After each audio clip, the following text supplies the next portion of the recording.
Hello everyone and welcome to our English learning video. Today, we're going to focus on an important word, seldom.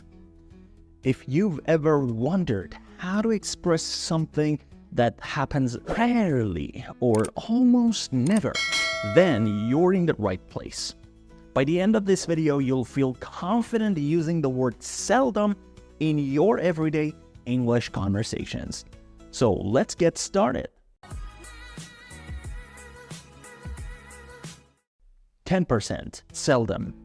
The word seldom is used to express something that happens rarely or almost never. It is typically placed before the main verb.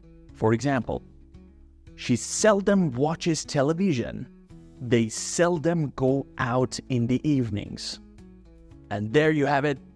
You've learned how to use the word seldom to express rare or infrequent actions. Remember, seldom goes before the main verb in a sentence.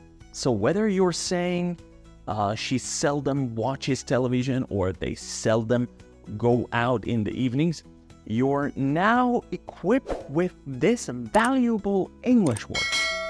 Keep practicing, and soon using seldom will become second nature to you. Thanks for watching, and see you next time.